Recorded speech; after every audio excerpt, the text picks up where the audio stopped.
Bonjour, c'est l'heure d'une comédie française avec Carole Barjon de l'Obs et Gérard Leclerc de Radio Classique. Bonjour à tous les deux. Bonjour. Merci d'être là. Alors, elle roulait à vélo, elle roule toujours à vélo, déclame des poèmes d'Aimé Césaire ou des citations de Victor Hugo. Elle avait du panache et de la flamboyance, mais elle fut la ministre la plus critiquée, la plus aimée ou la plus haïe du gouvernement.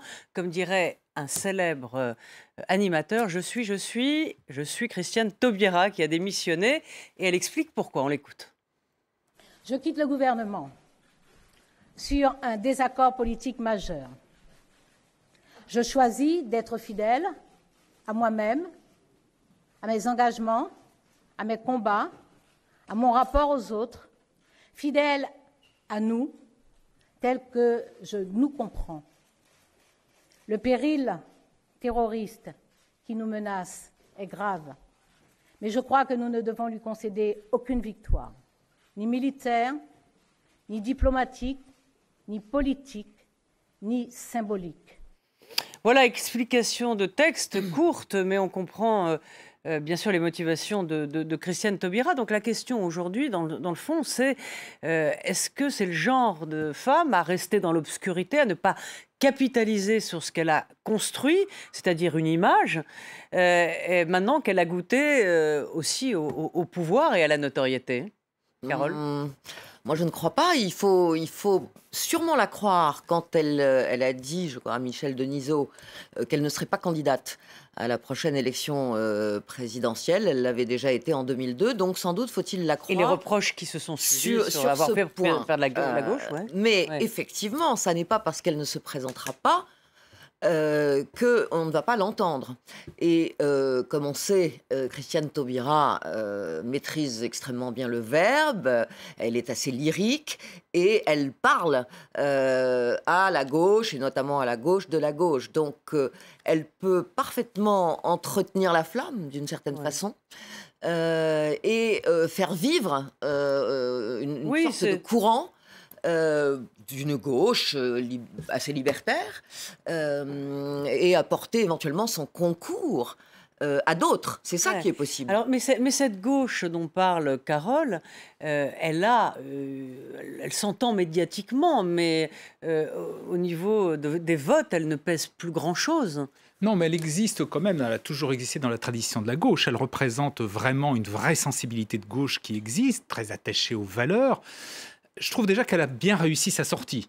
Aussi bien pour l'anecdote en termes d'image, là, son départ en vélo, c'est vrai que c'est formidable au moment où tant de politiques se débrouillent pour regarder des avantages, etc. Là, ça va être du panache. En plus, ce qu'elle a dit, le discours qu'on vient d'entendre, elle insiste sur ses convictions, sur ses engagements, sur lesquels elle dit il n'est pas question de revenir. Et elle le prend vraiment le cœur du problème actuellement, qui était celui de la lutte contre le terrorisme, en disant, en gros, quand même, ce qu'elle dit, en prenant des mesures comme la déchéance de nationalité, etc., on donne raison, c'est une victoire, elle dit quasiment ça, c'est une victoire pour les terroristes. Et donc, moi, je suis contre. Donc, je n'imagine pas, ça me paraît difficile, de penser qu'elle disparaîtra complètement et qu'elle n'exprimera plus ses opinions auxquelles elle est très attachée. Il y a quand même deux limites, me semble-t-il. La première, c'est qu'elle est quand même très isolée. Il faut rappeler que Christiane Taubira, elle n'est même pas au parti... Enfin, même pas. Elle n'est pas au Parti socialiste. Elle était au Parti radical de gauche. Elle était au Parti radical de gauche, mais elle n'y est plus, si je ne me trompe pas. Ouais. Et elle n'est plus non plus au Parti socialiste. Et puis, la deuxième chose, c'est que, je pense que ses convictions sont tout à fait respectables, mais le moins qu'on puisse dire, c'est qu'elles sont très loin d'être majoritaires dans le pays. Elles sont même assez minoritaires. Et même à gauche. Oui. Et d'ailleurs, il y a un sondage qui est assez cruel, qui vient de sortir, disant qu'en gros, 75% des Français trouvaient plutôt bien qu'elle soit partie, quoi. Alors, elle a été, je pense que le jugement, et notamment, bien évidemment, les critiques de la droite sont très excessives, sont très violentes, etc. Mais c'est vrai qu'elle est confrontée à ce qu'on pourrait appeler un espèce de glissement de la société vers la droite, à un recentrage de la politique de François Hollande, là aussi vers des positions plus, entre guillemets, sécuritaires, identitaires, etc. Et que donc la place qui lui reste est pas énorme. Moi, je crois qu'il faut... dans ce qu'elle a dit, ce qui était important, c'était ce « nous ». Quand elle a dit « je reste fidèle à nous », tel que je nous comprends. Donc c'est effectivement C'est qui, une sorte nous de courant de la gauche. C'est la gauche, oui. Et je crois qu'au-delà de ce qu'elle pourra dire et faire, ce qui est important, c'est ce que ça renvoie sur François Hollande aujourd'hui. Parce que ce qu'elle dit finalement, en creux, ça veut dire... Moi, je reste fidèle à mes convictions et je ne les sacrifie pas au nom de la lutte contre le terrorisme. Et donc, ça veut donc dire que Hollande, lui, le fait. Bon. Et je pense que ça peut revenir quand même un peu en boomerang, de façon diffuse, si vous voulez, sur qui est vraiment François Hollande.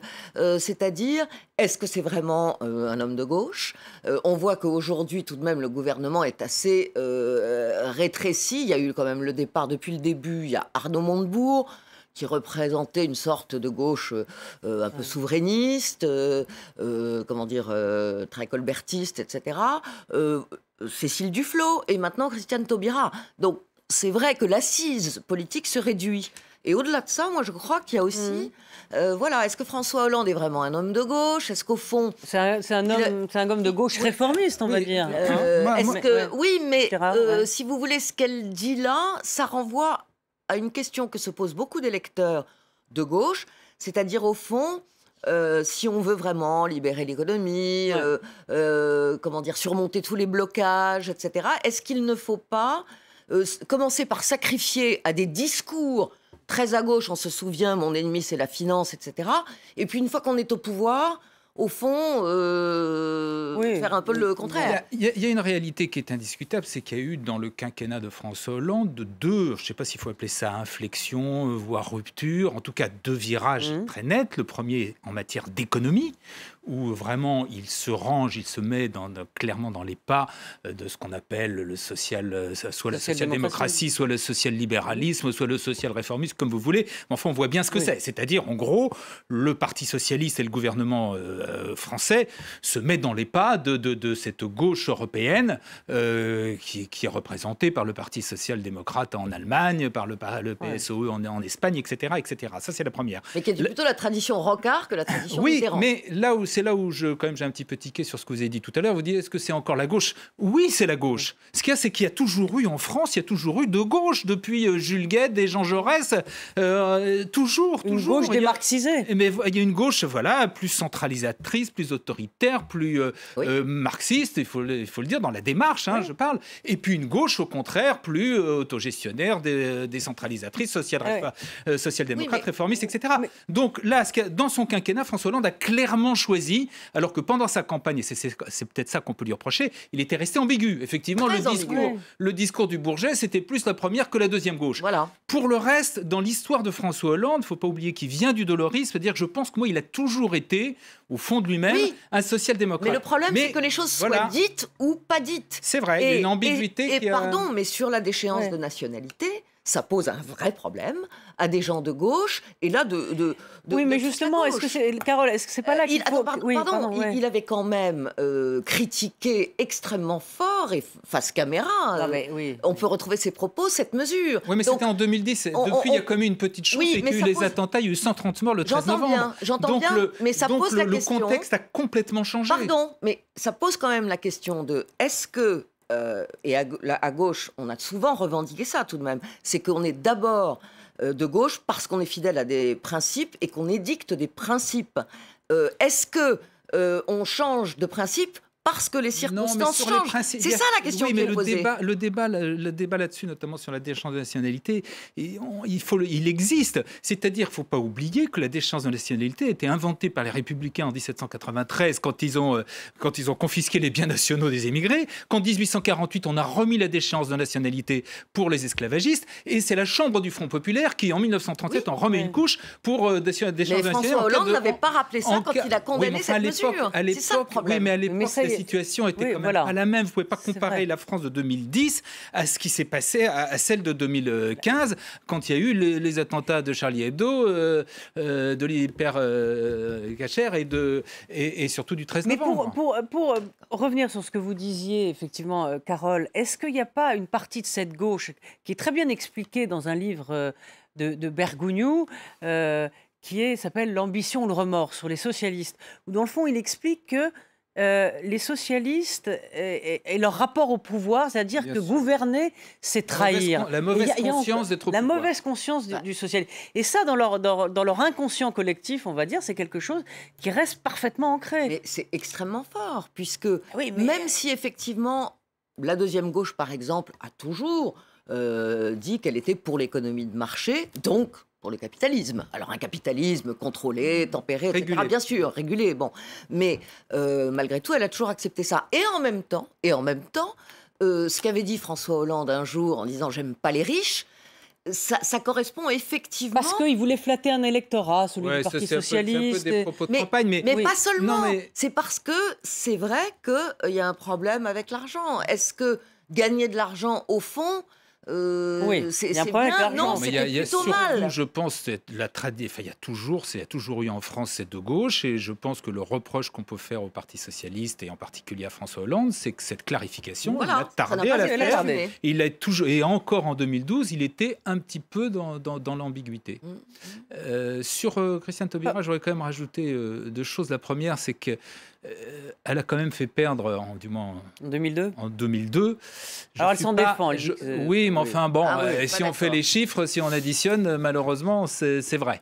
Ce Pas serait d'accord. quand même pour elle Ah. plus difficile, à mon avis, ce sera difficile d'être porter la responsabilité une deuxième fois de faire perdre la gauche. La deuxième, c'est qu'il y a une hypothèse qu'il faut peut-être pas écarter, parce que François Hollande est quand même assez malin. Ils ont Oui. un long entretien hier. Il y a une Ouais. place au Conseil constitutionnel qui va se libérer. Oui, oui. Je Ah, ne elle sais pas pourrait- du tout, oui. j'ai pas d'informations, mais c'est pas totalement invraisemblable. En Qu'elle plus- rejoigne les sages. Pourquoi pas, non, j'en sais rien. Avec Mais Laurent j'ai Fabius, essayé une hypothèse, mais c'est une hypothèse qui n'est qu'une hypothèse et qui n'est pas forcément ce qui va se passer, loin de là, mais c'est pas non plus Très court, totalement faut rendre- invraisemblable. Non, juste pour 10 dire secondes. que moi, je ne pense pas que Christiane Taubira ait fait perdre Lionel Jospin en 2002. Je pense que c'est Lionel Jospin qui n'avait pas su la retenir. Et que quand on est Oui, non, candidat Ah à oui, la tout à fait. présidentielle Oui, oui, soi-même, c'est un tout à fait. on doit prendre Surtout les qu'en moyens plus, de retenir les gens qui Bernard comptent. Tapie était intervenu pour lui dire, si vous voulez, Taubira peut se retirer. et Lionel Jospin ne l'a pas avait dit appelé. dans sa grandeur. Il mais l'a non, pas, lui a il a pas pas, dit, il a pas appelé. fait la démarche. Il l'a pas appelé. Merci à tous les deux. Donc, pour Comédie Française, on se retrouve la semaine prochaine. En attendant, je vous attends pour Politique. À très vite, merci.